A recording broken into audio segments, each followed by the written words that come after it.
Simple Pixel 6a lasts up to 72 hours with extreme.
No sense to bitch about, cause you all. Yes, indeed, Mr. Bourgeoisie.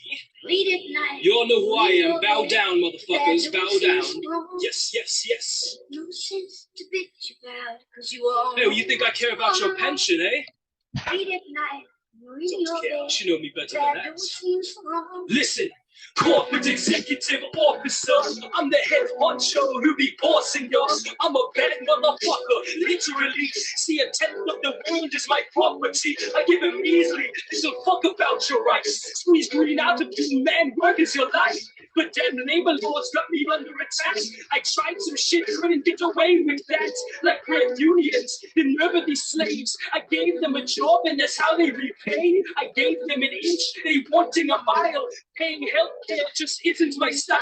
After all, I give to these charities. So what if it's really chump change for me? And who cares if it's cash? My work is made. If I'm the fucking boss, man, they better stay afraid. They better stay afraid. See, they have zero power without me. Must be nice. I mean, I may never lift a finger. And in fact, I don't. It's anything you're talking. You fetch me a glass of water. You look far away. And a salami sandwich, bastard. Be nice. Yes, see, my arseps are crazy. Look in your fire. I fall harder than all of these rappers combined. My shops down south, they're doing quite well. The laws down there are really quite swell. The governments are cool, they rich like me. And I'm the one giving opportunities for people who poor and really have nothing. $1 a day, man, it really is something. And still they complain. They talk in change. They lack intelligence they can never regain. Control of the land, control of their lives. The best option is put their faith in mine. They ain't smart enough to run this shit themselves. A rich white man needs to be at the helm. That's why I'm their savior. This is my burden. Truly helping people is what I'm concerned with. All power to the people, comrade. Power. But I'm the one giving these people the tools. So what if the deal ain't fair? It's free. 5% for them and 95 for me. More like 96 and 97. Just a rough point for me. You look far away. No, I'm not ready to win. Comrade, you'll put up fascism, blood in my eye, page 129. Yeah, I got fascism. You. Yeah, fascism. Yeah, it's just us right now, so I'll get it ready. Yeah. I had one again. Yeah. All right, bet. You said where it's talking about fascism? Yeah, fascism. A letter to Angela Davis. 129. I got you. All right.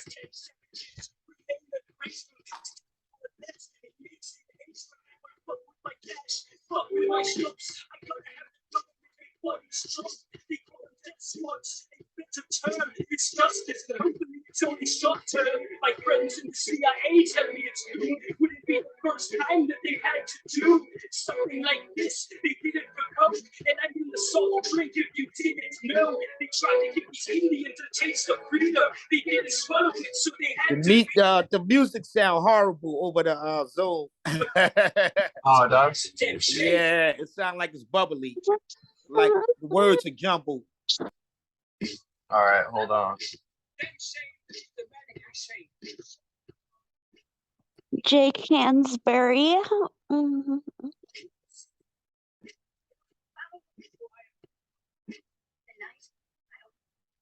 Jake, I want to suckle on your toes.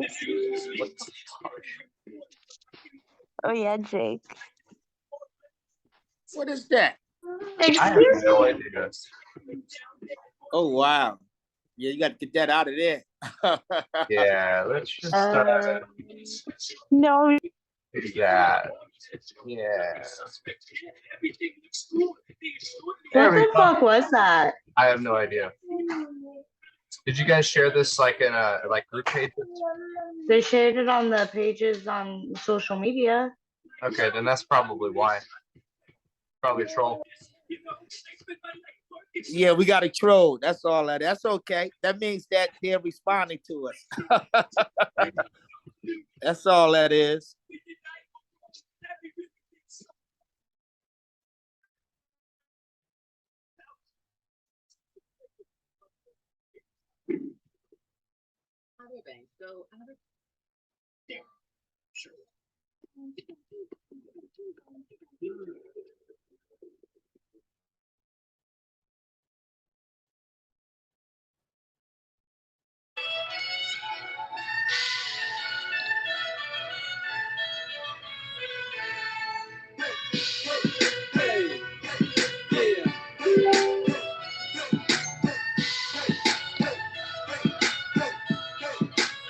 I study now, say tongues, tongue, the young gun, knock load and bust one, champion with it like Lebanon gorillas in here, April from 10 yards with little pebbles. I call it strength and all. But when it's broadcast on rubbing, they savages like yours and they never give the background story. They rather jam your frequency with trickery. It has not new, it's nothing new. And if it's only half the truth, it ain't true.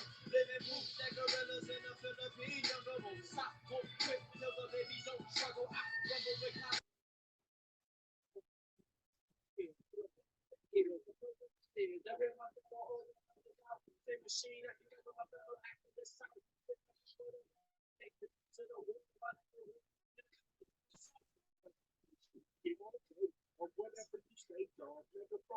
Hey y'all, all power. All power.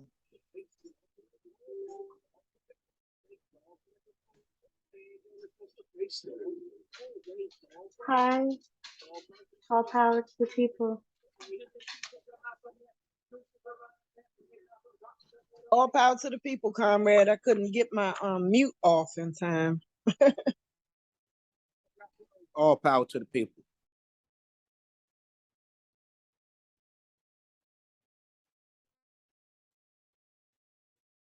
Well, okay, so now we have Amanda's iPhone.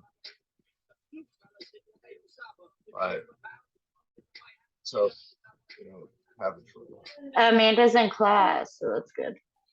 okay.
Chairman, we're gonna get started 3 minutes after 7. All right. Sounds good. Good deal.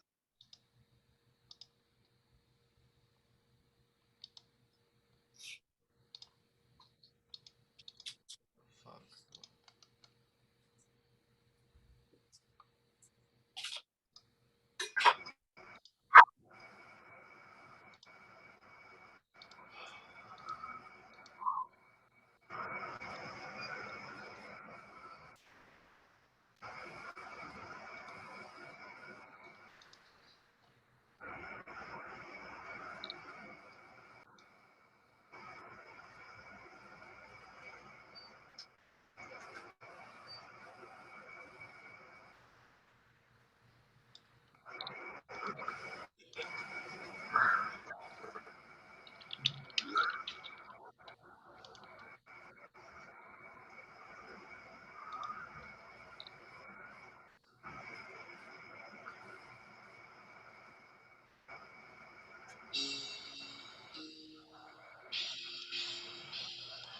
Our entire people from north to south have raised up to defend their freedom and independence. We are absolutely sure of our victory. Let the struggle and resistance begin. Like a fire being struck by the wind. While the peasants lead the people ahead. Behind the boundaries of the free and man. Vietnam. Vietnam. Yeah, you wanna know about sacrifice? Look at Vietnam. The steadfast struggle from Hanoi to Saigon. The praise of Ho Chi Minh, the strength of the mass. The peasants who rebelled against the occupying lands. Japanese were gone, the French tried again. Until it came up against the guns of Vietnam. League of Independence, the hand in the loss. Of epic proportions to the French in the form of 1954 Battle of Dien Bien Phu. From that point forward, they looked for an escape route. Just like Korea, the country was partitioned. The Western power with a globalized mission was not the USA. They took the southern half for the wealthy landowners who opposed Uncle Ho's path to widespread reform. Land to the tiller. The split was untenable. It had to get realer. Let the struggle and resistance begin. Like a fire being struck by the wind. While the peasants lead the people ahead. Behind the boundaries of the free and man. Vietnam. Vietnam, Vietnam.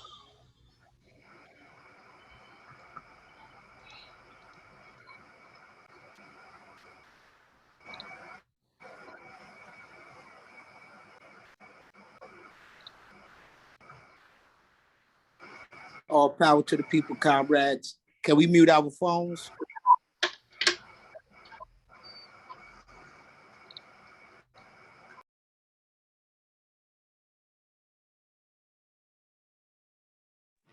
All power to the people. So first, I just want to, acknowledge that. Can we mute our phones, comrades? Chairman Jake, can you mute the phones? Thank you, comrade. All power to the people. First, I just want to, appreciate the comrades that's been waiting for the class to resume. It's been about 2 weeks. I want to appreciate your patience. So we'll be reading from George Jackson's Blood in My Eye, page 129, Fascism. And I think it's apropos that we're going over George Jackson, as this is Black August. For comrades that are just getting acquainted with Black August, it's a symbol, it's a month of resistance, a symbol of our fight back against capitalism, imperialism, white supremacy. And it also signifies historical individuals that stood up during the month of August. But it was formed in 79, right after Qatari was assassinated, medically assassinated. in San Quentin prison. And it's been flourishing as a revolutionary month for all of us since then. And so it's a time of recommitment. It's a time of studying, abstaining from toxic things. You know, the most important part of it is practice. It's a time of getting in the streets, putting boots on the ground, and building base areas of social, cultural, and political power. So Black August means something, and comrades should study it a bit more deeper. The 2 days in this month that we really uphold is August 7th, when Comrade Jonathan, younger brother of George, was assassinated by the enemy state, and August 21st, the day that the Field Marshal Conrad George Jackson was assassinated in San Quentin prison.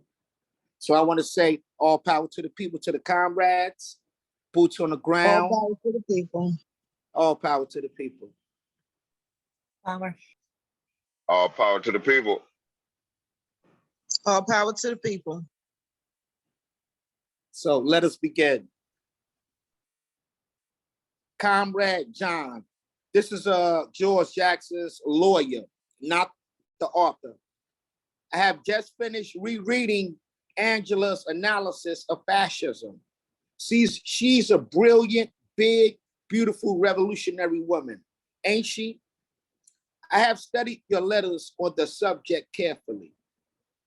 It could be productive for the three of us to get together at once and subject the whole question to a detailed historical analysis. There's some difference of opinion and interpretation of history between us, but basically I think we are brought together on the principal points by the fact that the three of us could not meet without probably causing World War III. Give her my deepest and warmest love and ask her to review these comments. This is not all that I will have to say on the subject. I'll constantly return to myself and re-examine. I expect I will have to carry this on for another couple of 100 pages. We'll deal with the questions as they come up. But for now, this should provoke both of you to push me on to a greater effort.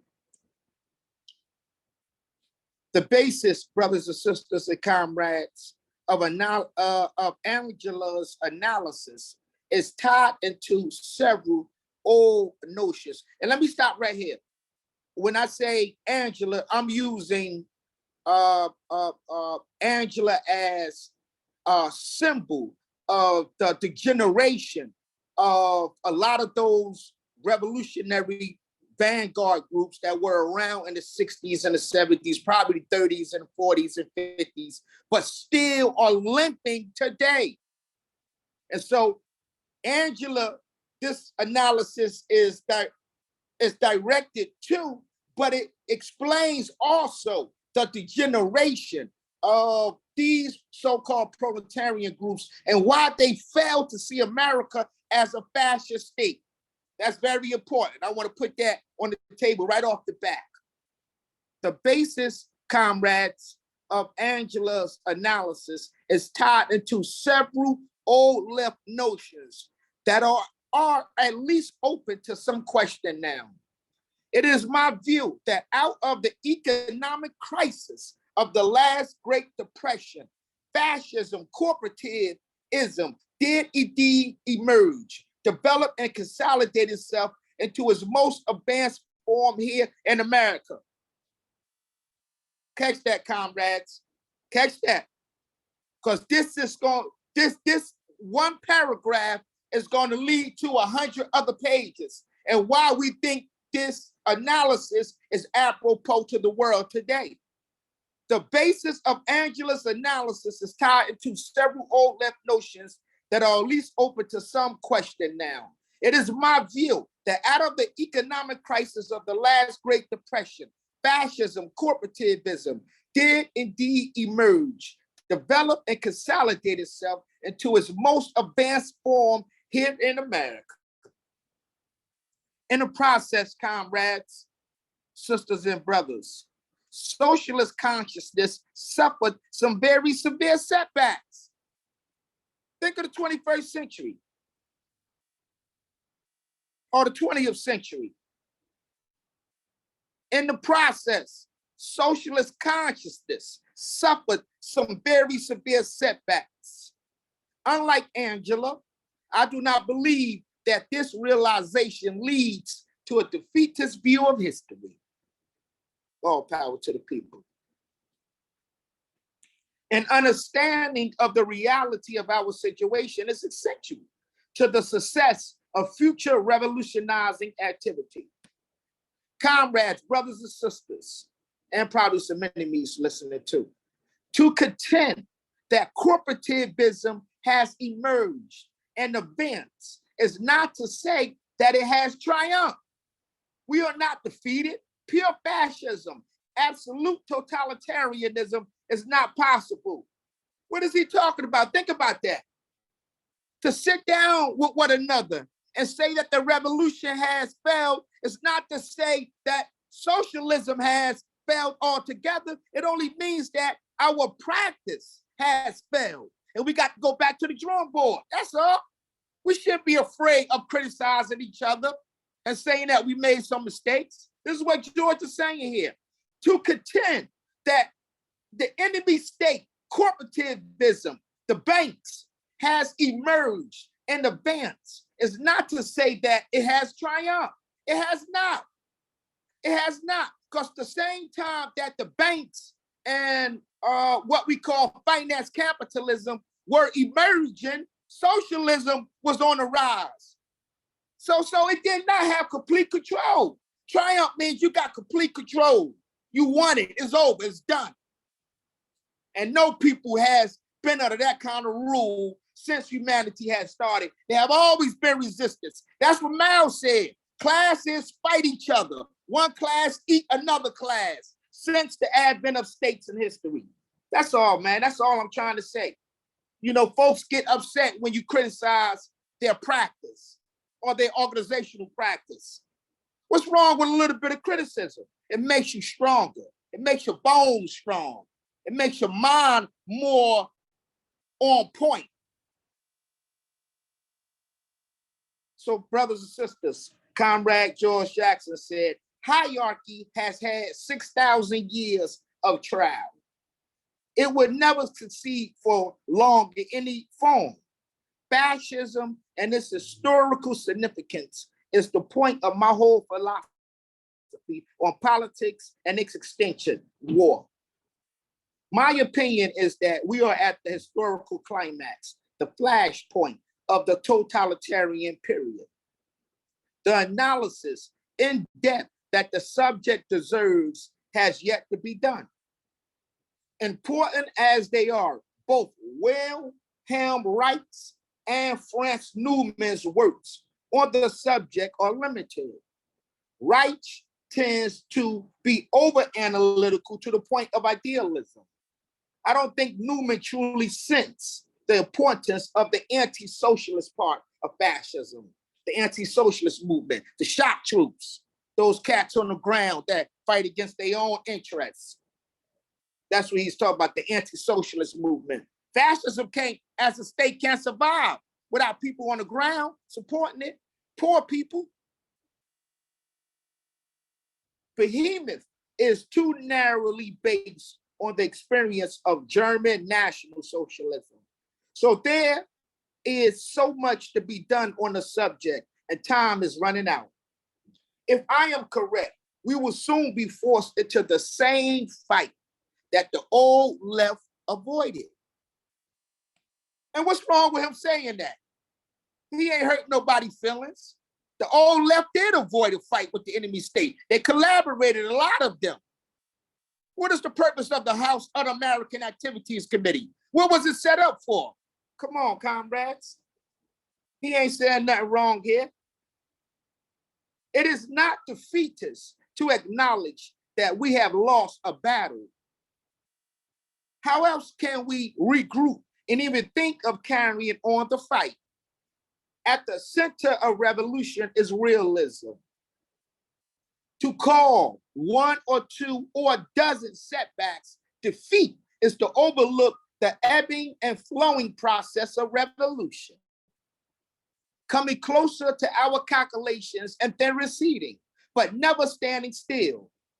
If a thing isn't building, comrades, it must be decaying. As one force emerges, the opposite force must yield. As one advances, the other must retreat. There is a very significant difference between retreat and defeat. And let's talk about that. Let's talk about the word retreat. Because in the capitalist lexicon, it's attributed to weakness, cowardice. It's attributed to not following through without questioning. That's the kind of army you have set up under capitalism. Obey and don't question. But under socialism, communism, retreat is a political military philosophy. In fact, revolutionaries encourage other revolutionaries, their comrades, to retreat under massive assault from the enemy. It tells you in simplest ways. If we only have 5 members and there is 15 of the enemy, we should not attack. Let's retreat, go back, regroup, restudy, analyze, politicize. And counterclockwise or dialectically, if we have 15 comrades and there are only 5 enemies, let us attack because we have the strength on our side. So retreat only means to go back, get ourselves together, talk to one another, think over the strategy, look at the tactics, and then come back when we're stronger. We put our strength against the enemy's weakness. That's what retreat means in a revolutionary sense. So we don't look at that word as being sort of deracinated of its strength. That's what capitalism does. We see retreat as a part of the dialectical flow of the struggle. Sometimes you advance, sometimes you got to move backwards. That's all that is, brothers and sisters. Connections, interdependency, making sure things connect to one another in reality. I am not saying that our parents were defeated when I contend that fascist corporativism emerged and advanced in the United States. He's not saying that. And that's what some of the old left analysis is tied into. They want to see stormtroopers in the street. They want to see one person standing up in a military uniform saying, "Hi, Hitler," or "Hi, Mussolini." And that's their limited definition of fascism. Nobody is saying that our forefathers gave up. We wouldn't be here if they gave up. We got 150 years of proletarian blood soaking the soils of Africa, of Latin America, of Asia, of Eastern Europe. 150 years of blood, millions of proletarians buried beneath the soil. They haven't given up. So we're not talking about giving up. We're talking about looking at things in a dialectical way, in an all-sided way, as Mao Zedong loves to say. All power to the people. So we're not saying that the brothers and sisters did not fight back. What he is saying, quote, at the same time, it was making its advance. It caused, by its very nature, an advance in worldwide socialist consciousness. I just said that, brothers and sisters. At the same time, the enemy was moving. Socialism was percolating beneath the soil everywhere, mostly in Europe, but everywhere. When U.S. capitalism reached the stage of imperialism, the Western great powers had already divided among themselves almost all the important markets in the world. We think about 1884 Berlin Conference, 1884, 1885 Berlin Conference, where they divided up Africa. You see what I'm saying? This is what George saying. Look, I'm gonna read that back one more time. When U.S. capitalism reached the stage of imperialism, and this is in 1898, when the United States reached the stage of imperialism. That's when they took Puerto Rico, took Philippines from Spain, because Spain lost a war, something to that effect. So the United States emerged in 1898 as an imperialist when they took over Hawaii and all these other spots. So here it is. This is what George is saying. Quote, when U.S. capitalism reached the stage of imperialism, this is 1898. Keep that in your minds, brothers and sisters. The Western great powers had already divided among themselves all of the important markets in the world. What were the important markets in the world then? Think about that. Africa. Remember King Leopold was there. He said he wanted a bigger piece of territory. So they had a big conference in Berlin. They said, Leopold, you go into the east. Britain, you go into the east. And into the south. France went into the west. United States went into I think that is the east. Liberia, Sierra Leone. But the fact is that they already divided this stuff amongst each other. They already had it divided up when the United States became an imperialist power in 1898. And this is the history here, brothers and sisters and comrades, we need to look at and study, because it is so apropos to today, what's happening in the world today. At the end of World War II, when the other imperialist powers had been weakened, the U.S. became the most powerful and richest imperialist power. Catch that. At the end of World War II, when the other imperialist powers had been weakened, the U.S. became the most powerful and richest imperialist power. Now, if you read our philosophy, revolutionary intercommunalism, we talks about the United States was able to consolidate itself as a fascist power at the conclusion of World War II. Why do we say this? Britain was in debt, was it not, to the United States? The United States gave it millions and millions of weapons to stave off Hitler's blitz. Was not the whole of Europe in shambles at the end of World War II, except with the exception of socialist Russia, although it lost 28 million comrades, but it was still together as a socialist state. Everything else was shattered. The United States had to send in a Marshall Plan to hold up these fake bourgeois governments, especially the monarchies. That's what the Marshall Plan was about. These governments couldn't stand against socialism, communists percolating in France. France was moving in the direction of a real socialist, a communist type of outfit prior to them smashing the comrades that fought in World War II. The communists, they defeated Vichy in France. It wasn't the United States. It was the communists that stopped the trade of Vichy. It was the communists that hung Mussolini by his neck in Italy. It was the communists that stopped Franco in Spain.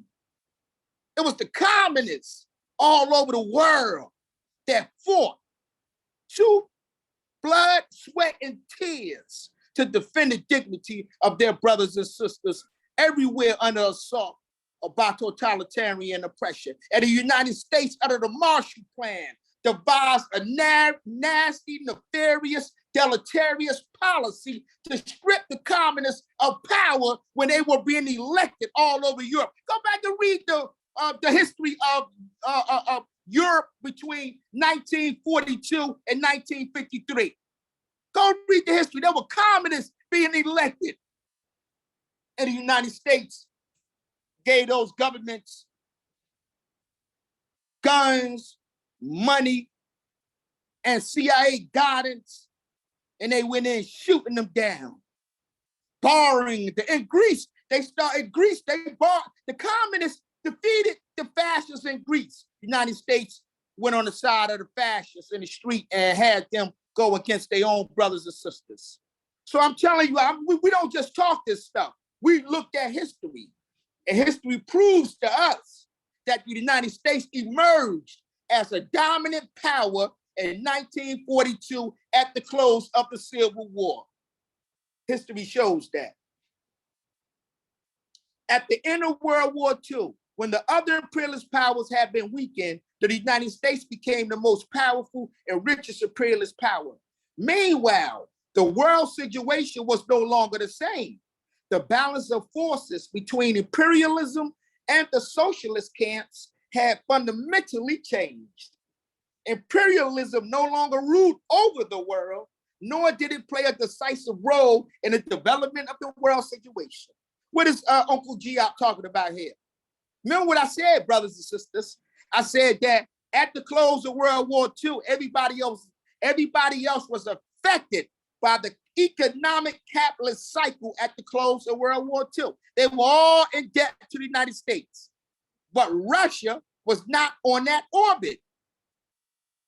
So it was still able to fund and support revolutionary insurgencies in Africa. It supported revolutionary insurgencies in Latin America. So socialism was moving. It was moving at a snail pace, but it was moving. And the United States set its sights squarely on the baby socialists that were developing at that time. It strangled these socialist states before they could even set up their ministry. Think about that, comrades. In Africa, you had anti-colonial waves where they sided with the socialist camp. And before they could establish their own ministry offices, United States sent in the Marine or had some traitors kill them like they did Patrice Lumumba. Traitors, killers, bloodsuckers. So socialism was on the move too, although it was in its baby stages, in its infancy. In my analysis, I'm simply taking into account the fact that the forces of reaction and counter-revolution were allowed to localize themselves and radiate their energy here in the United States. The process has created the economic, political, and cultural vortex of capitalism's last reform. My views correspond with those of all of the third world revolutionaries. And if taken in the international sense, they are aggressive and realistic. The second notion, comrades, brothers and sisters, that stands in the way of our understanding of fascist corporativism is a semantic problem. When I am being interviewed by a member of the old guard, the old Revolutionary Guard, and point to the concrete and steel, the tiny electronic listening device concealed in the vent, the phalanx of goons peeping in at us, his barely functional plastic tape recorder that cost him a week's labor, and point out that all these are manifestations of fascism, he will invariably attempt to refute me by defining fascism simply as an economic geopolitical affair where only one political party is allowed to exist above ground and no opposition political activity is allowed. Catch that. Catch that.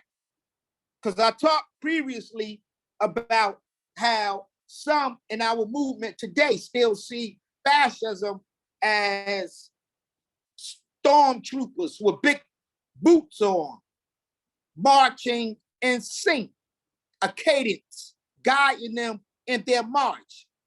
That's not necessarily the kind of fascism that we've seen after the fall of Mussolini and Adolf Hitler. The kind of fascism George is talking about is the kind that is attributed to colonization, which some of the old left just refused to see. When George talked about the plastic tape recorder or the camera peeping in at him, he's talking also about Archer Daniel Midland Corporation that has displaced peasants in Latin America so they could grow some pineapples or some oranges or Chiquita, have displaced some brothers and sisters in Caribbean because they want to grow some bananas. And they are consequently forced to live on the outskirts of the city as lumpen elements, as poor people. That's fascism to them. That's corporate fascism to them. And the old left wonder why they can't bring 10 people to the streets in a demonstration. It's because they refuse to see how oppressed, colonized people see themselves. They have a Eurocentric analysis of fascism, let alone a Eurocentric analysis of Marxism, Leninism. They have one of fascism. So you can't see Papa Doc Duvalier of Haiti as a fascist because your Eurocentric analysis don't extend that theory to those kind of conditions. But what did Frantz Fanon said in The Wretched Earth? He said that when it comes to oppressed people, oppressed nations and groups, we must take Marxism and expand it a little bit to fit our conditions. So that's all I'm saying, brothers and sisters. That's it. No more, no less. But examine that definition of totalitarianism, comrade. No opposition parties are allowed in China, Cuba, North Korea, or North Vietnam. Such a narrow definition condemns the model revolutionary societies to totalitarianism. Despite the presence of political parties, there's only one legal politics in the United States, the politics of greed, of corporations. The hierarchy commands all state power. There are thousands of ways, however, to attack it and place that power in the hands of the people. All levels of struggle must be conceived as inclined planes leading inexorably to a point where armed conflict will engulf two or more sections of the people. Armed struggle or organized violence is the natural outcome of a sequence of historical events that have matured to the point of impasse. This is not to say that war is for us the only immediate recourse or the spontaneous result of a breakdown in lesser forms of political activity. I have always tried to emphasize that through every stage of political mobilization, there must be a corresponding and equal military mobilization of the people's forces. One is inextricably tied into the other, and not simply for the reason unwittingly put forward by the old guard that fascism allows for no valid opposition political activity, though there is some truth in that position. My position is based on historical precedents that indicate the probable scope and range of violence in an American revolution. Think about that. Think about the kind of revolution we would have to have, a civil war we would have to have in a society against the armed ruling class. Go back to the Confederacy. I think I was having this conversation with an elder comrade the other day, just about the loss of lives in the Civil War, the so-called American Civil War, on both sides, millions of people, if you aggregate the number together. And it's going to take probably millions of us fighting this small group of, hold on, brothers and sisters, I apologize. It's going to, can you hear me? My phone just went out. Yep, we can hear you. I thank you, sister. All right, all power to the people. All power. So George was saying his understanding of American brutality was just based on Americans' history and their willingness to bomb and murder their way to power. And I just wanted to give comrades 2 examples, and then we're going to open it up to a conversation amongst the comrades for 10 to 15 minutes. The first example I said already was the Civil War and how the racists in this society are willing to blow everybody to smithereens to maintain the United States as a so-called white state. Now they call it a replacement theory, the white replacement theory. There are millions of people that believe in that. And it has swung like a pendulum into the high-ranking offices of the Republican Party. Just think about Donald Trump and the FBI. The FBI visited my house. They visited O'Malley's house. And and people on the left, although O'Malley has received greater attention, and he should, people on the left don't take that as a threat against our movement. You know, but the FBI visited Donald Trump's house, and the whole MAGA movement and the so-called white supremacist, neo-Nazi, Patriot Front movement has been mobilized. Immediately, they are in the streets demonstrating, calling the FBI illegal, illegitimate, and should be destroyed. So what I'm saying to you, comrades, is that we're living at a historical time when fascism is embodied not just in state power, although it's a part of state power, it's embodied in your neighbor's values. It's embodied in your neighbor's worldview. It may be even embodied in our families. My wife, I don't have a wife, but I'm just using that. My wife or your husband views, the way they relate to each other. Fascism manifests itself in 1,000 different little ways.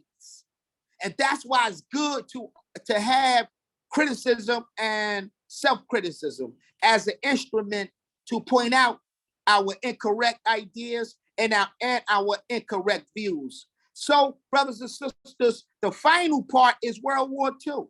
United States dropped a bomb on Japan. That's a second example.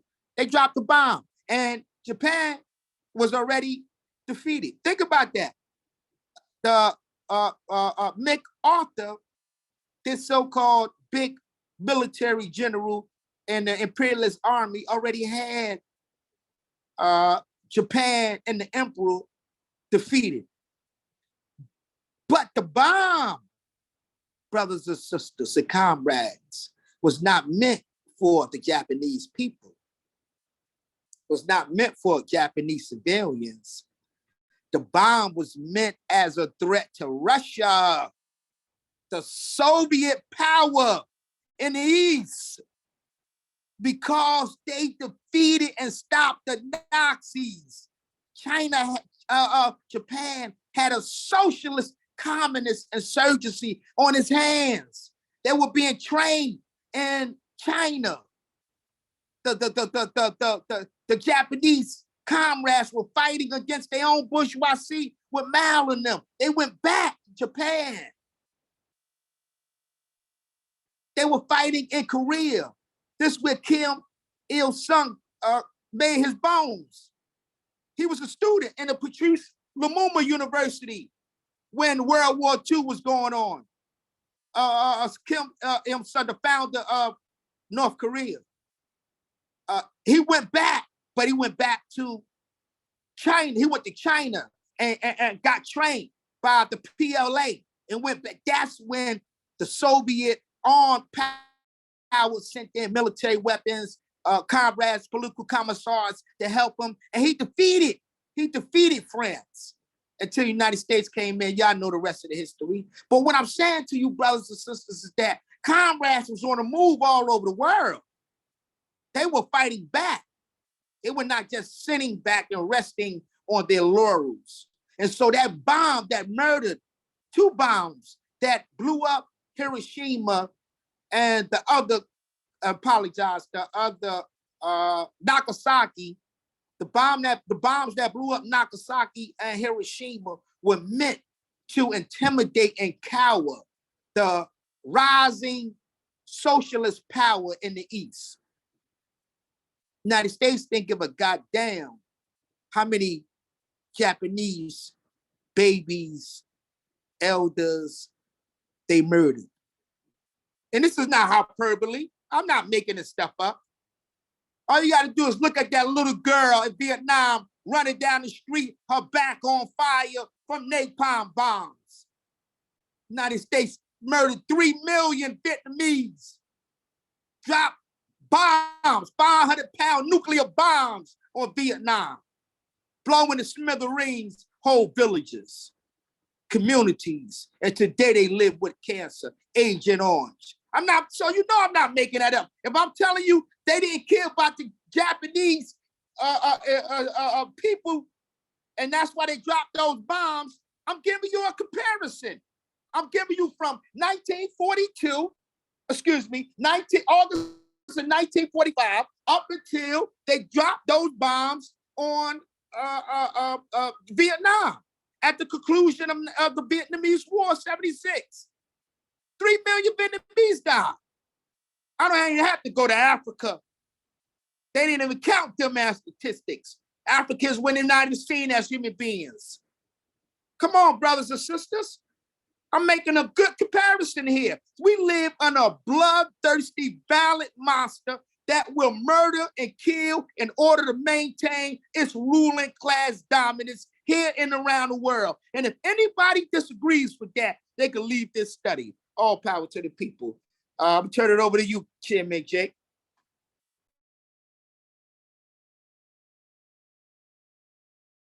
All power. All right, so we're gonna do questions in order, commentary, anything like that. Ellen, you have your hand up, so you can go first. Yeah, just a comment on what the comrade Shaka was saying about the Civil War. Yeah, I was just talking to my wife about that, and I was saying, like, you have to stamp that out. That has to be stamped out. And I gave her 2 examples. I said, Ulysses S. Grant gave William T. Sherman permission to burn Atlanta, and it shook him so bad to the core that, of course, it pissed Lincoln off, but it was the point of actually trying to win the war. In order to win the war, they had to step down and do some dirty things. And of course, I noticed you were talking about the Vietnamese people being bombed towards the end of the Vietnam War, and that was Operation Rolling Thunder, when they were just dropping bombs. They said they dropped more bombs in Vietnam, Laos, and Cambodia than they did ever in World War II. And yeah, but I was just talking to her about it, because I had talked to my dad today, and it's the same stuff. I said, you got to stamp that out. My dad said, well, you just got to keep fascism at bay. I said, Dad, you can't do that. You have to actually stamp that out, because if you don't, they're going to get rid of people that look like you and me. And it doesn't matter how much money you have. They're going to just, take that, because they did that with the Jews. Jews had factories and everything over there. They just took that stuff from them, because, yeah, they look like them, but they didn't consider them because they considered them ethnically something else.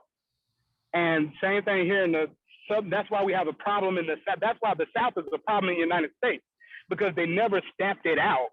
They only try to be friends with it, the Confederacy, and that leads to all our problems in the United States today. At least that's in my opinion.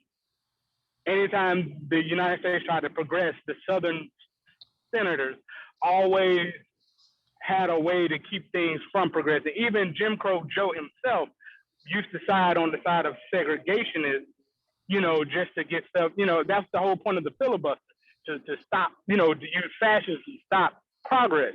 And you have to stamp that out. That cannot be reasoned with. It cannot be rehabilitated. It just has to be stamped out. And people just have to understand that. And yes, it's ugly, but that's just unfortunately how it goes. And that's my comments on that. So I'd just say briefly that the kind of brutality that you saw in Vietnam,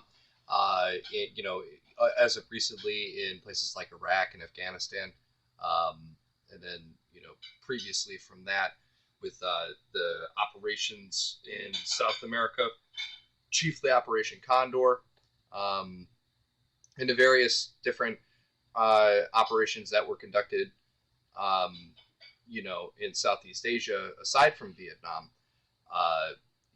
The motivating factor here is the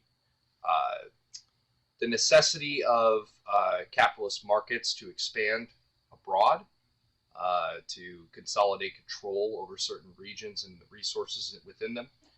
And they will, to give you an idea of how low they will go in order to ensure that they get control over these regions.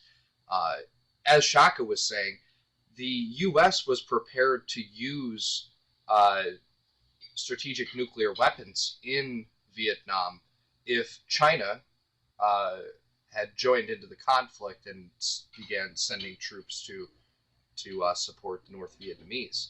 And they estimated that such a nuclear conflict, if escalated, would have resulted in the deaths of 200 million people worldwide. So they had this on their table.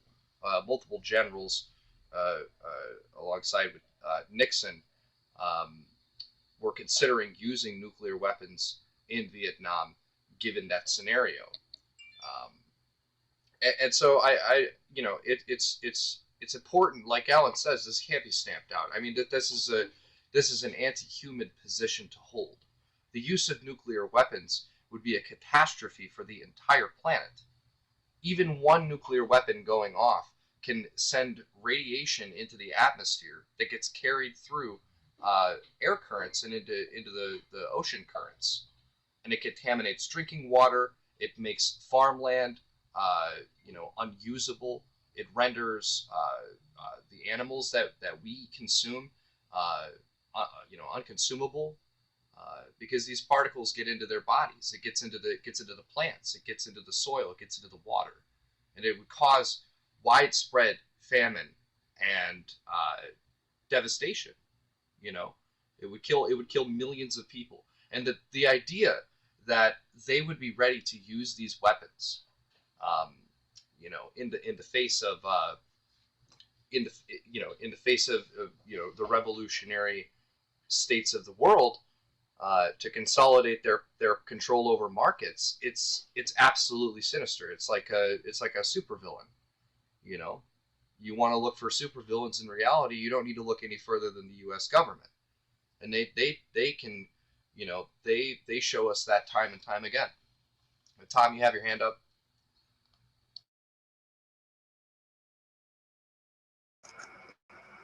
Yeah. This is an issue I've been wrestling with for a long time. As Shaka knows, I wrote the piece. They only call it fascism when they're doing it to white people. Back even before the new Afrikan Black Panther prison prison chapter was formed. And more recently, did a couple pieces around the Democrats of the original fascist party. And I think George Jackson really hit the nail on the head, that fascism is a product of America, not Germany or Italy. That they modeled after what we did to the American Indians and to black people.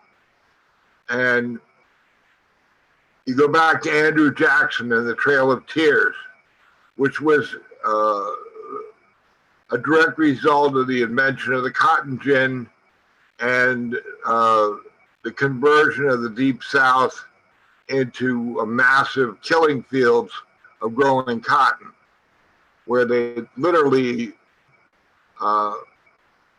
worked out that it was cheaper to work people to death than it was to maintain slaves in their old age. You know, yeah, the Jackson's invasion of Mexico or Florida, later the invasion of Mexico was all about grabbing more land for growing cotton. And Lincoln, while the Civil War was still going on, wrote a letter to a judge, a friend of his, and said that he thought that the rise of corporate power was an even greater threat than the South in the Civil War. That it would ultimately destroy any democracy left in America. And you know, his assassination wasn't strictly John Wilkes Booth. There were, you know, important financial interests behind that. You know, that was not only to kill Lincoln, but also Seward and other people to, you know, create a more totalitarian government. But the Germans in World War I, and their plan of Lebensraum, were going to, in the plan was to commit genocide against the Poles, the Ukrainians, the Belarusians, and create a greater Germany by, you know, expanding and literally wiping out the populations of those countries was on the books even before Hitler rise. Hitler was only a corporal in the army at that time. The ruling elites have been working in this direction ever since imperialism emerged. And it's interesting that Lenin's definition of imperialism and his definition of fascism are pretty much exactly the same. You know, it's capitalism in decay. And the old left, I think, totally missed the boat, and really still are under the illusion of bourgeois democracy. And it is no more than an illusion. It hasn't been a reality for a hell of a long time. Lenin called Lincoln the last of the bourgeois Democrats. You know, that, you know, what we're dealing with is a hell of a lot worse than what we thought we had to confront. And I think George Jackson was the first one to really see that. And I think that had a lot to do with why he was singled out to be killed, just like they singled out Fred Hampton. Why they singled out me, you know? I think that we have to realize that we have to redefine fascism as what we're dealing with, not just something that's often that, you know, if Trump gets elected, we'll have fascism. Trump is not the real I mean, he represented the bourgeoisie, but he's not their first string by any means. I think, you know, we have to look at people like Kennedy and Obama as being much more reflective of what they want. The problem is they can't find them. You know, Biden is not their favorite choice because he's an idiot. But they can't find any leaders that, you know, project what they want and can do it skillfully. Obama was skillful. He fooled a lot of people. You know, Kennedy was skillful, but too independent. They had to wipe him out. You know, and I could go on, but I think we have to realize that corporatism is the rule of the monopoly capitalist class. And it is solidly entrenched. Solidly. They control us. They control the liberals, they control the fascists, they control the TV, the colleges, the whole fucking shebang. And we have to build a movement that can rip the veil off of that and let people see it for what it really is. And then we can overthrow it. You can't overthrow something you don't see, you know? And all these leftist liberals are a line of defense for the bourgeoisie. They're not part of our movement. They're part of the movement against us, you know? The clowns in the brown shirts are not the fascists we need to worry about. You know, the real fascists are the ones who are sitting around the table, the pool with mimosas, plotting, you know, how they're going to take away our Social Security and shit, you know? And that's all I wanted to say right now. Just to, you know, put the discussion a little further, you know, elaborate a little bit on what Tom said. You know, one of the things that I would try to do when providing the Hassan Shakur course the past 3 or 4 times that we put it on is the first thing that I would say when we started the first week of the class was that you have to be able to change your view of the world around you when you walk out your door after this class. In order to really absorb the material that we're going to learn in that class, you have to, instead of looking at the world as a fucking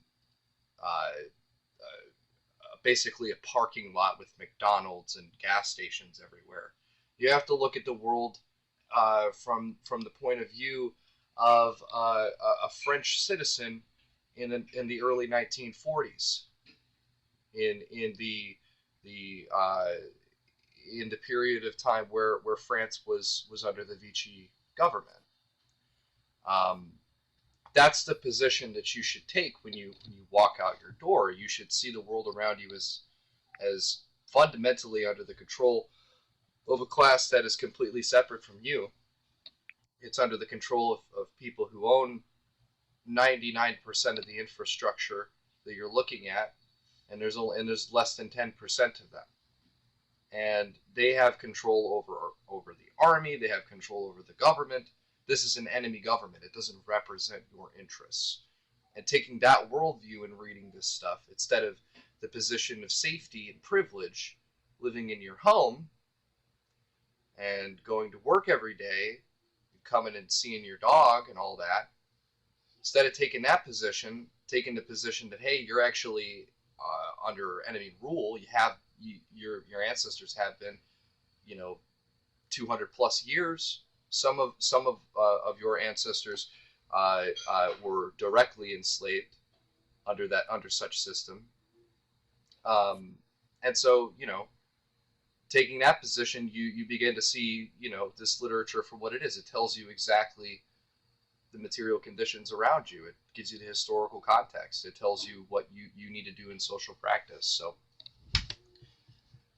Wolverine, you have your hand up, so you can go next. Yes, power to the people. This is General Taco from South Central LA and California, representing the Black Riders Liberation Party, New Generation Black Panther Party. Much respect. Chairman Shaka for the breakdown on Blood in My Eyes and this Black August get together. All power. Death to fascism and all power to the people. Black power. All power.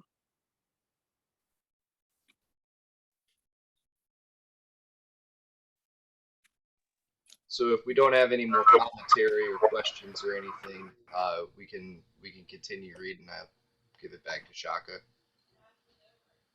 All power to the people. Thank you. I want to appreciate the comrades for that wonderful, healthy discussion. And I want to particularly acknowledge General Taco, who's been around a long time and come out of the prisons and worked in his community to revolutionize the minds of his people. So thank you for being on this study as well. All power to the people. In the present class structure, we represent the group with the greatest revolutionary potential. We are Black, the significance of which needs very little analysis here. Though I will go into the mechanics of race at length later in dealing with the contextual structure of fascist hierarchy. But mainly, my position is rooted in the long history of the American business oligarchy's penchant for violent repression of any forces that have threatened essentialist movement, and in the very natural defense reflexes of any form of state power. Although as victims of one of history's most brutal contradictions, as the poorest of the poor, as Blacks, it is quite justifiable and completely possible for us to destroy this country as a modern nation state, to attack it with a totally destructive counter sweep of frustrated retaliatory rage. That is not our purpose. And let's go back to why George said this. I'm gonna read it one more time so we can see the awesome power he is talking about that is unorganized and scattered by the helter-skelter lifestyle of capitalism. So we don't see the power because it's not in our face. But George made a good analysis here. It is quite justifiable and completely possible for us to destroy this country as a modern nation state, to attack it with a totally destructive counter sweep of frustrated retaliatory rage. That is not our purpose. What he is saying is that we could go into the streets, we could tear it down, we could burn it down. There's 40 million of us. At that time, he's talking about 25 million. Today, there's 40 million of us. We could burn everything down. And we could go into racial civil war with whites. We could do all of that. That's what George is saying. But the operative word he is using is frustrated retaliatory rage. When brothers and sisters seen our brother Martin Luther King shot down April the 4th, 1969, 100 cities went up in rebellions. That wasn't organized by the underground. It wasn't organized by a militant BLA type of outfit. It was the spontaneous desire of the masses to strike back at a system that has constantly devalued their humanity. That's what spontaneous rebellion is. People responding to immediate conditions that have devalued, defiled their humanity all over the world. But George is saying we need to take that frustrated rage and organize it. And he's going to go right into it, the next passage. As revolutionaries, it is our objective to move ourselves and people into actions that will culminate in the seizure of state power. Our real purpose is to redeem not merely ourselves, but the whole nation and the whole community of nations from colonial community economic repression. The US has established itself as the mortal enemy of all people's governments, all scientific socialist mobilization of consciousness everywhere on the globe, all anti-imperialist activity on earth. He didn't say the United States established themselves as the enemy of all Black people on earth. He didn't say that, because there are some Black people that are fit within the orbit of international colonial capitalism. There are some Blacks that push the World Bank philosophy. There are some Blacks that push the World Trade Organization philosophy. There are some Blacks that'll betray you like they did Thomas Sankara, his right-hand man, Rashid. They went to school together from the same village.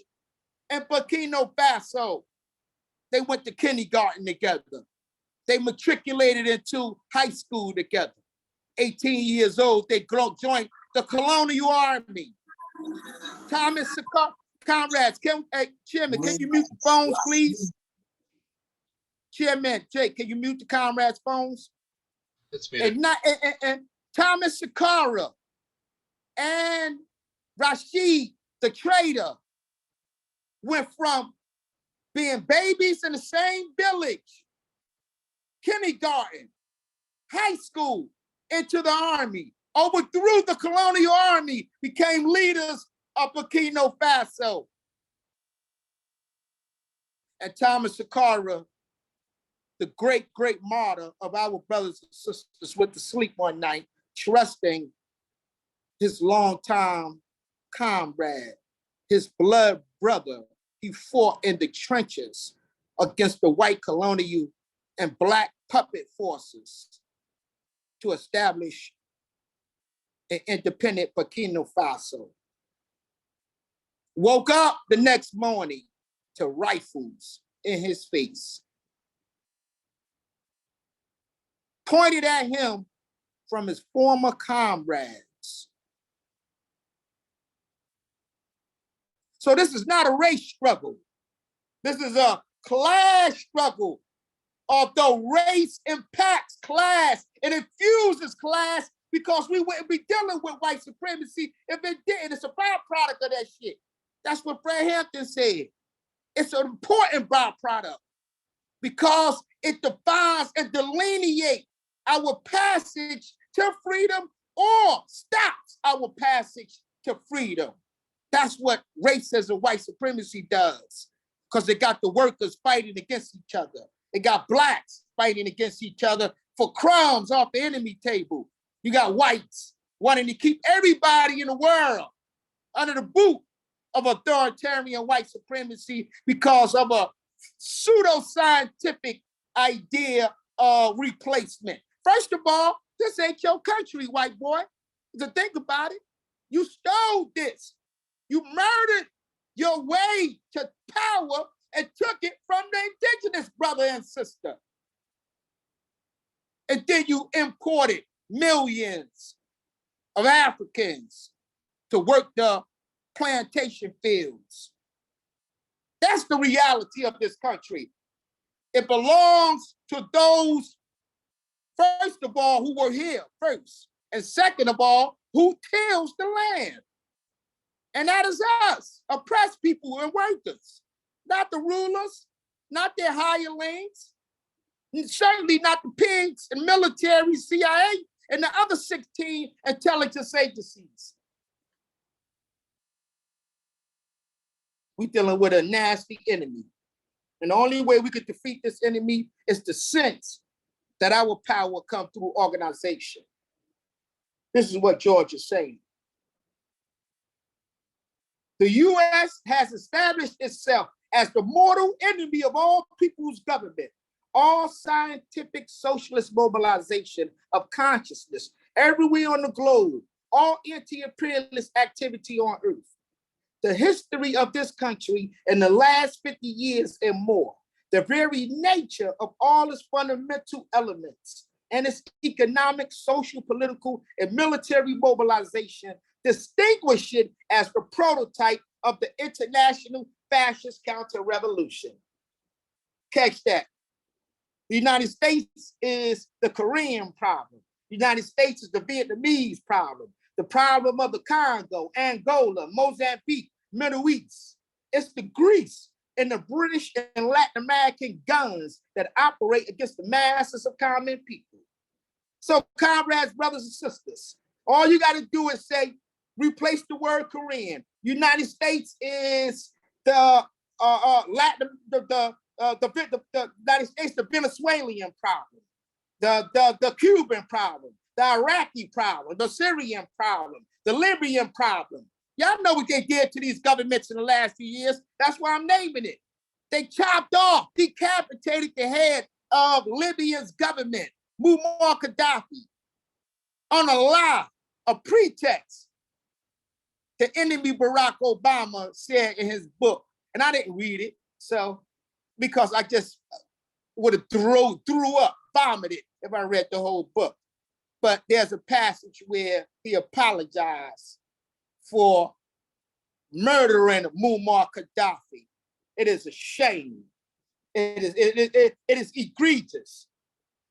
But like Comrade Elder Tom said, he's a slick-talking politician that was used, one, to diffuse the race thing.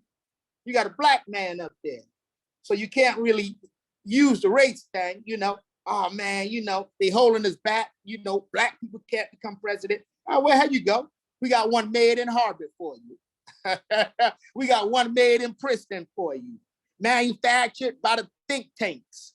Here you go, black man. Look at him. Don't he look sweet, smooth, talk real nice? And he murdered, bombed his way. He committed more bombings and renditions than any other president since 1999. Think about that. Barack Obama dropped more bombs on so-called Mujahideen fighters around the world than any other president since 1999. Barack Obama, yes, he did. They used him. He was a willing stool. The nature of fascism, its characteristics and properties have been in dispute ever since it was first identified as a distinct phenomenon growing out of Italy's state-supported and developed industries in 1922. Whole libraries have been written around the subject. There have been 100 party lines on just exactly what fascism is. But both Marxists and non-Marxists agree on at least two of its general factors: its capitalist orientation and its anti-labor, anti-class nature. These two factors almost by themselves identify the United States as a fascist corporative state. I want to read that one more time. There have been 100 party lines on just exactly what fascism is. But both Marxists and non-Marxists agree on at least two of its general factors: its capitalist orientation. Think about that. Look at the Proud Boys. Look at the Patriot Front. Look at some of these recent neo-Nazi groups coming up around the country, being emboldened, killing our brothers and sisters in stores as they shop, or blowing kids to smithereen as they march in a parade. Think about what George is saying here, the anti-capitalist thing. These cats are not mad at Warren Buffett. They're not mad at Bill Gates. They're not mad at the Waltons or any of the ruling elite that control our very existence. They're mad at me and you because we may have a store or may have a job where a black face is in a high face. And so they have a capitalist orientation. They're not mad at the system. They don't want you in the workforce. So they have an anti-labor kind of nature. You know, if you're a real kind of worker, you support workers all over the world, especially labor workers that are revolutionary and fighting. An exact definition of fascism concerns me, brothers and sisters and comrades, because it will help us identify our enemy and isolate the targets of revolution. Further, it should help us to understand the workings of the enemy methodology. Settling this question of whether or not a mature fascism has developed will finally clear away some of the fog in our liberation efforts. This will help us to broaden the effort. We will not succeed until we fully accept the fact that the enemy is aware, determined, disguised, totalitarian, and mercilessly counter-revolutionary. To fight effectively, comrades, we must be aware of the fact that the enemy has consolidated through reformist machination the greatest community of self-interest that has ever existed. Our insistence on military action, defensive and retaliatory, has nothing to do with romanticism or precipitous idealistic fervor. We want to be effective. We want to live.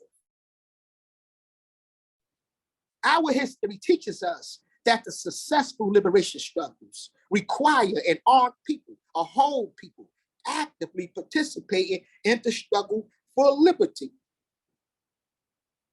That's what George is talking about, the history of proletarian resistance around the world since Marx wrote the first manuscript to the Communist Manifesto. This is what George is talking about here. Our history. Lenin said it, right? Here we said it. Here we said that unarmed people is easily subjected to slavery. That's what here we said. You know, Mao Zedong said, never surrender the independence of the proletarian line, meaning keep our guns. That keeps us free. You can't protect the theory if you don't have the practical apparatus set up to protect it. That's why they always tell us when we go into negotiations with any capitalist armed forces, never surrender your weapons. Never. We can have a tactical arrangement that set up a situation like they got in North Korea, what they call the DMZ, the demilitarization zone. You can set that up all day, but never give up your weapons because your enemy won't give theirs up. And in the moment you do, you're going to be put in slavery. You're going to be put in slavery. You're going to be tied to a dead past, tied to a dead tradition, tied to a dead way of life.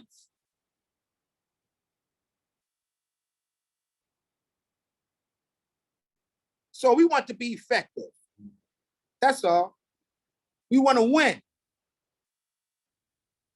We don't want to go into the struggle with any comrades thinking that throwing a rock like they do in Palestine at the tank is an ultra-leftist thing or a militaristic thing. Throwing a rock at a tank is self-defense. The tank is the occupier. The tank is the purveyor of balance. The tank rolls down houses. And a young boy or a young girl who have watched their parents be thrown out of their house decide to take matters into their own hands and pick up a rock and throw it at the Israeli Defense Forces. That is not an act of suicide. That is an act of resistance. And anyone that tell you it is do not understand what resistance look like in real life. Even in our history, the history of us coming across the transatlantic slave trade, there was a thing where the sharks will follow the slave for 3 months. It almost took to go from Senegal's front door into the slave deck of the slave ship across the Atlantic to the Caribbean. Took 3 months. And sharks followed those boats all the way across the Atlantic Ocean. Why, I ask comrades, brothers and sisters? Because mothers, fathers were throwing their babies over the boat so they won't have to live in perpetuity in slavery. Babies just born, the mother would stand up, give some kind of libation to the world, some kind of asking for thankfulness from the ancestors for her baby being born, at the same time asking them in her language to forgive what she's about to do. And she threw that baby over that slave ship into the Atlantic Ocean, and the sharks fed upon the carcass. For 3 months, this is real stuff. I'm not making this up. Not making it up. Real stuff.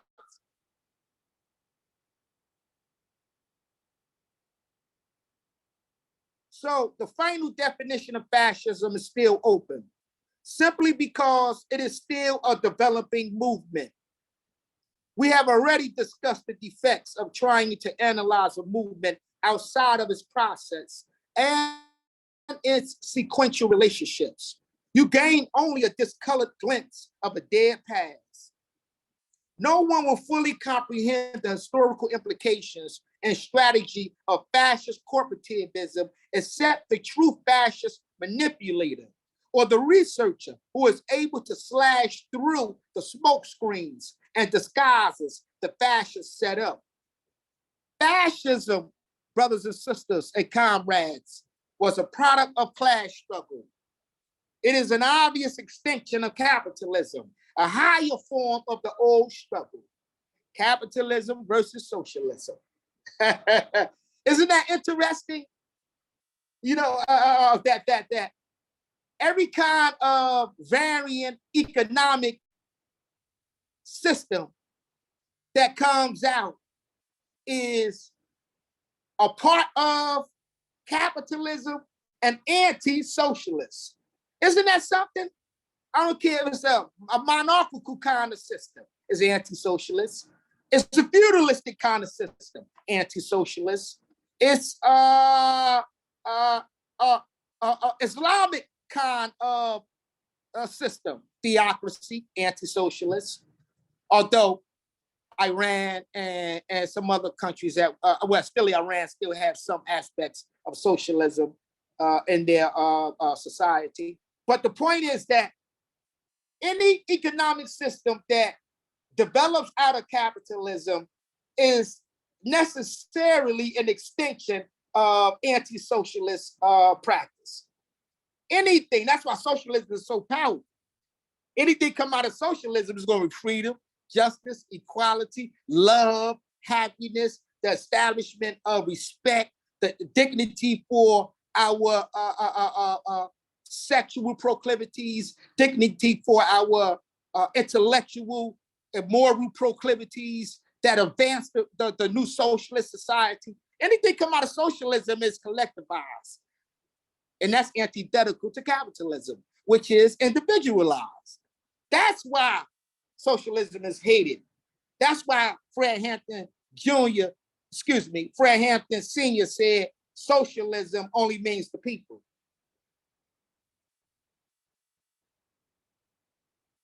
We have been consistently misled by fascism, nationalistic trappings.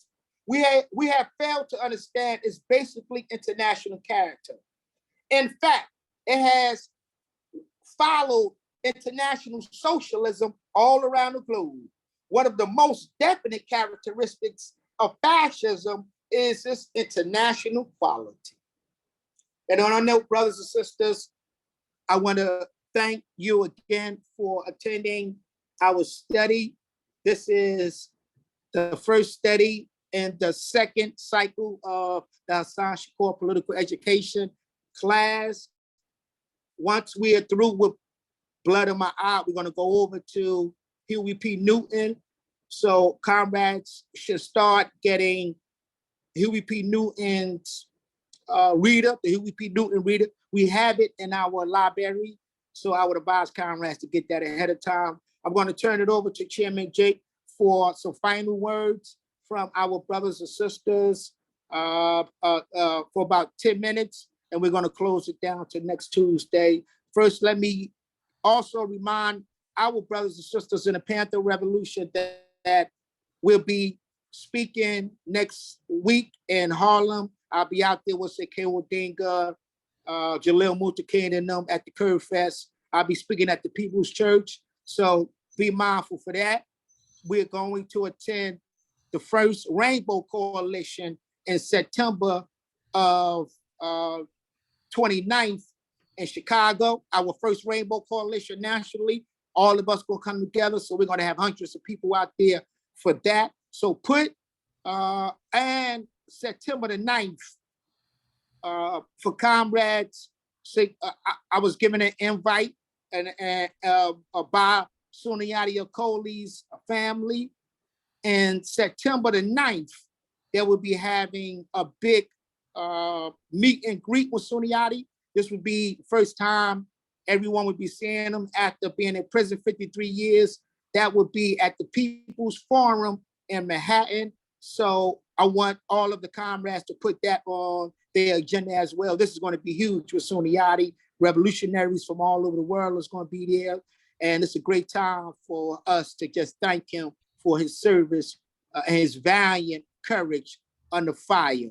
All power to the people. I turn it over to you, Chairman Jake, for 10 minutes of conversation. All power to the people. So the floor is open if anybody has anything they want to say on this. And I'd like to encourage some of our listeners here who haven't been as interactive to speak up, because you know, your voice on this is important. You know, it's hard to learn when you're not asking questions and trying to engage with the text a little bit, because when you do that, it promotes, you know, deeper discussion. You start to think on the fly. You start to, you know, be able to give analysis that you might otherwise not have been able to give. So the floor is open. Anybody have any questions or commentary, anything like that?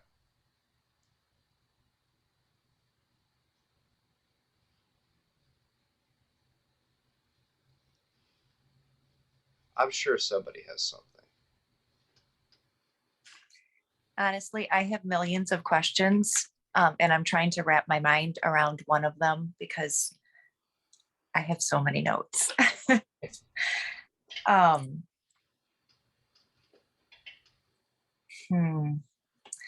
had something I was just thinking about, and now I can't put it back. It was something about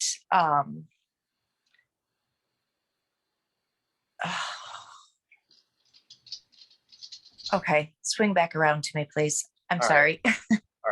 All right. So Belinda, you have your hand raised.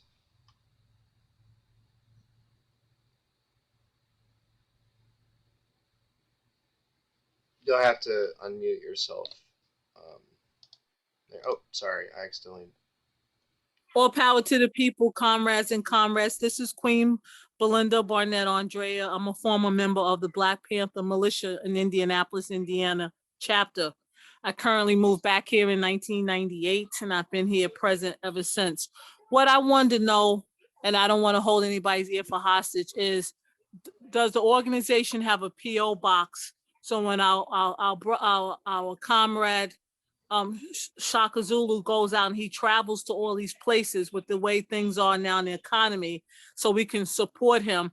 Does he have a P.O. box for those who don't dibble and dabble in PayPal and Cash App and Zyme and all this other stuff? I just want to know, does the foundation have a P.O. box, an active P.O. box? That is a question for Shaka. Shaka, you want to answer that? All power to the people. Thank you for that question, sister. We don't at this time have a P.O. box because we do use digital devices, but certainly the comrades get in contact with you outside of this study and open up a line of communication so you can make that happen to the Panther Revolution. Okay, indeed. Thank you for the invite, King. All power to the people. I'm out here in Queens, NYC. I don't get out as much as I would like to because I'm out here working with the homeless community in Queens and the homebound elders and, you know, seniors homebound. So I'm kind of like, I have my hands full with that. As much as I would like to attend some of the functions in person, I survived COVID twice. So I haven't been able to get out as much as I would like to, but I would also like to support in the same token behind the scenes. That's why I asked about the P.O. box. All power to the people. No, thank you for that. We're coming out that way pretty soon, so we'll be speaking out in Queens as well. But our General Secretary Sparkle will certainly get in contact with you and make it happen. You need to kind of reach out to the King of Kings Foundation in Queens. They're having a function here on the 13th, their annual function in South Jamaica, Queens. They have it every year. The King of Kings Foundation, Todd, Tony, and Lance are the Furtado brothers. They've done many documentaries on them and many different stories on their life, you know, what it was used to be and what it is now. So that's a good foundation to reach out to if you want to do any speaking out in Queens, because they have a inundated amount of functions that they have. And I'm sure they'd be more than willing and able to invite you to their forum. So thank you for that. Go ahead, Chairman Jake. King of King Foundation. Okay, so Leslie dropped something here in the chat box. Says, sorry, I can't use the mic, but I really like the part in the beginning talking about the ebb and flow of victories, how we can never be standing still, and how retreat is tactical. Being able to regroup based on new information is essential. Absolutely.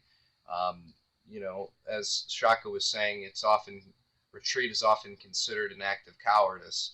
It's actually not an act of cowardice at all. It's a military doctrine. You know, it's considered by some. You know, soldiers would argue that this is a euphemism just because it sucks to have to retreat in a battle. But commanders refer to it as a strategic withdrawal. There's a reason for that. You're not just blindly running in one direction away from the enemy as an act of cowardice.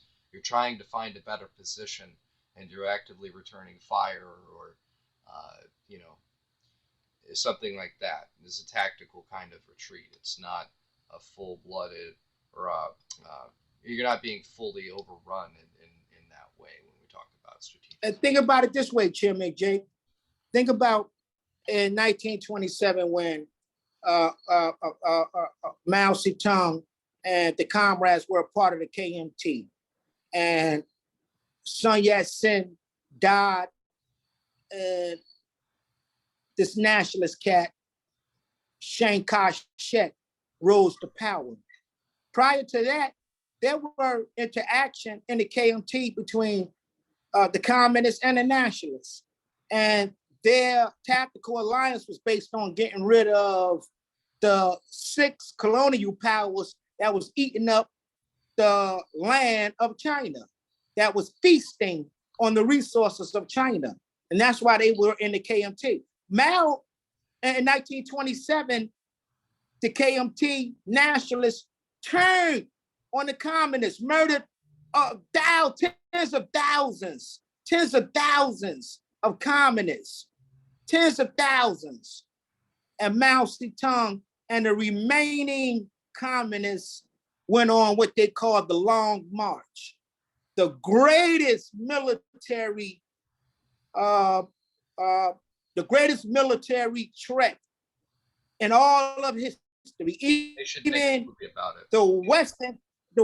Even the Western capitalist enemies refer to this as a significant historical military thing. Mao, in retreat, came under massive aerial bombardment by the planes of the Nationalist Army. They were losing comrades. They were going through different time zones, so to speak. The Long March took them through water, took them through dense land, took them through villages that never seen outsiders before. The Long March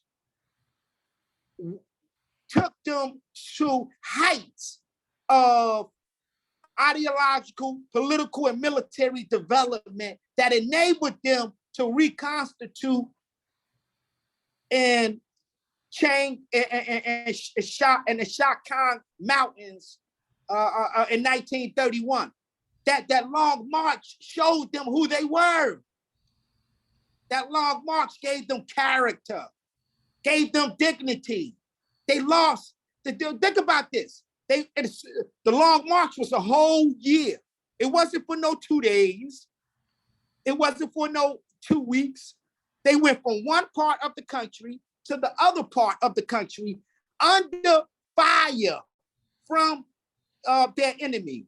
And they were carrying their typewriters. They were carrying their makeshift stoves. They were carrying their books. They were carrying their little grains of rice. They were carrying their one rifle. All of this on their backs with a demasciated donkey or horse that could not carry one bag because he suffered the same malnutrition that the comrades on the Long March suffered, the same diseases that the comrades on the Long March suffered, the same affliction to the elements in the snow. They didn't have no boots that we wear today. They had stuff they made in they factories. But they went through the winter, the ice, the water, the sun, from one part of China to the other. And they were able to reconstitute themselves. Very small group, very small. Probably no more than, I would say, 300 people out of thousands. Thousands that started on the Long March. Thousands. But you know what happened in 1949? Mao was able to come to power. So that's all I wanted to say, brothers and sisters. And I apologize for being long with it, but I just wanted to give that example. All power to the people. I just wanted to also highlight in that part of the book. This is a good example of dialectics too, because he talks about how in order for one force to be advancing, the other one has to be retreating, and vice versa. And then, this is something that probably stands out to me more than anything else, probably specifically to me, because I've been working on something involving a similar thing. He talks about struggle being, analogous to an inclined plane. In that way, if you try to push something up an inclined plane, you've got resisting forces between you and the thing you're pushing. And then, he talks about how at the top of this plane, this is a different stage. This is an armed struggle as opposed to lower on the plane where it may not have been an armed struggle. But that all struggles eventually result in that kind of a struggle, an armed struggle at the top. So I don't know. These are things that stood out to me as far as that part of the text.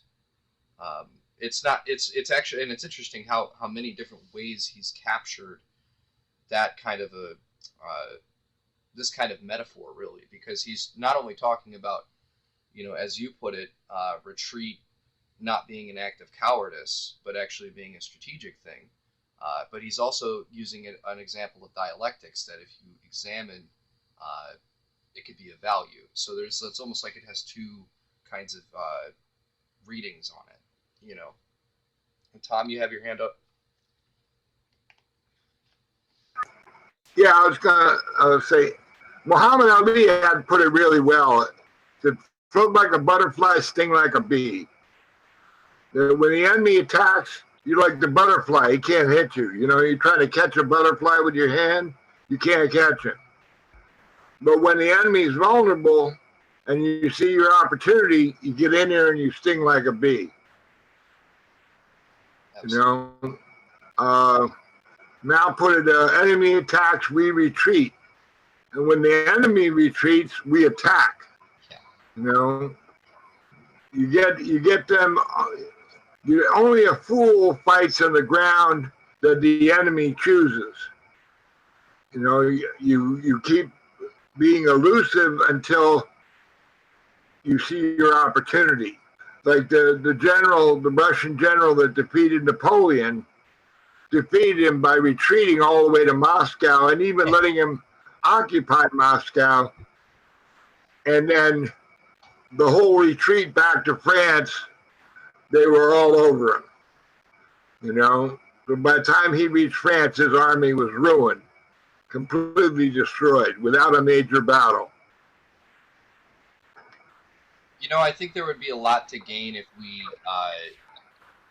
you know, for like dialectical reasons, if we did like a class on like war and the various military doctrines, you know, like a study of protracted people's war.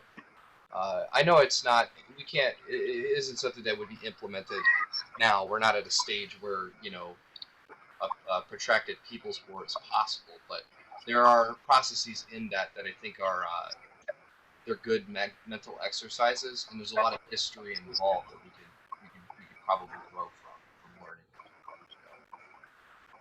Well, war, politics is war. Well, you right. know, you know, it's like war with bloodshed and war without. Right. You know, we have small forces and we're going up against this behemoth, you know, giant. But we fight the war of the flea. You know, we pick at it and pick at it and pick at it until it exhausts itself. And that's our ability as the masses, is that we can bite him from 1,000 spots. You know, where he has to concentrate his forces to attack us. You know, we can be working away at him on every issue. You know, people think, well, big battles determine victory. That's not generally true. Absolutely not. You know, it's persistence. I think there was a study done on history that actually proved the opposite of that. It wasn't actually the major battles. I think there was like something like 30% of the major battles determined the course of a war, but the rest of them had to do with like minor skirmishes and like stalemates and things like that. I don't remember the source. But look, we got anybody? You finished, Chairman? Comrade Tom? Because I don't want to carry it too long.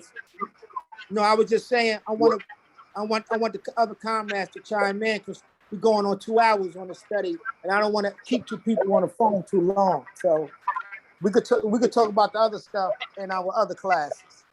I want other people to chime in right quick, so we could go ahead and end this until next week. All right. Well, if we don't have anybody else who wants to ask a question or give some analysis, we can go ahead and end it. I'll give you guys about 10 seconds.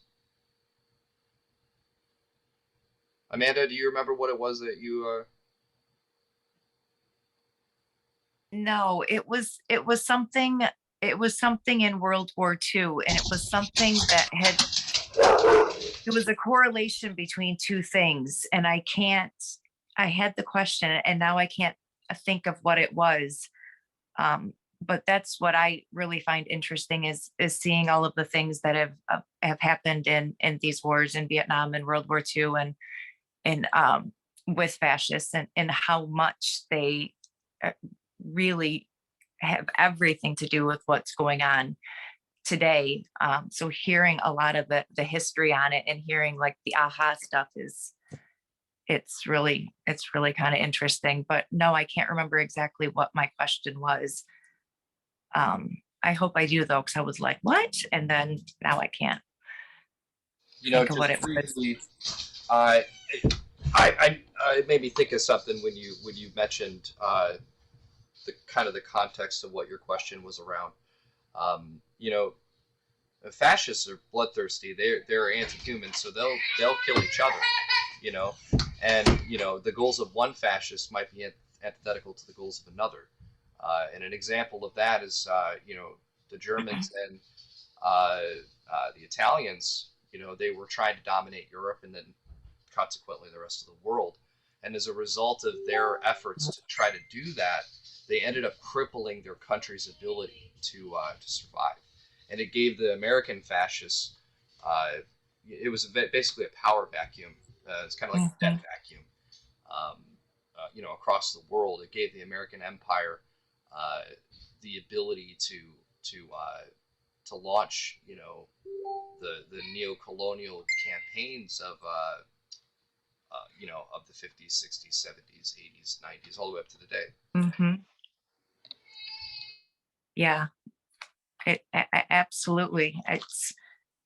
It's kind of shocking, and that's what I struggle with most on the daily is people not seeing all of the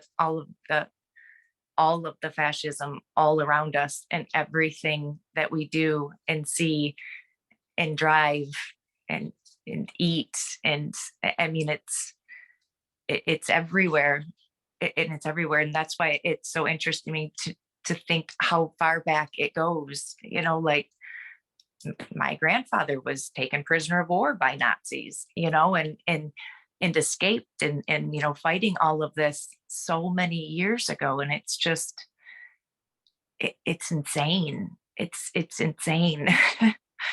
It's insane how big it is. And this will just be my closing remark before I hand it over to Shaka. Like many different aspects of the struggle, there are actually kind of vestiges from previous periods. And one example of a vestige that fascism draws on is autocracy. The concept of this comes out of the monarchy. Absolute ruler. That kind of a political structure. That's a vestige of monarchism, and it comes out of slave society. Originally, and these are just common trends. So when we talk about fascism being capitalism in decay, or fascism as a heightened period in the struggle between socialism and capitalism, that's one of the things that we're talking about. So when capitalism starts to draw on these aspects that are vestiges of previous periods to try to reinforce its control over populations, over land, over resources, the means of production chiefly. But yeah, so those are my closing remarks on it. Shaka, I turn it over to you. All power to the people. Again, I made my closing remarks probably 10 minutes ago. I certainly want to reiterate our appreciation, our collective appreciation for everybody that came on tonight. Hopefully we see you in some of the other classes. This class will resume next Tuesday, 7 o'clock. And I hope to see the comrades there. All power to the people. All power. Power. All power to the people.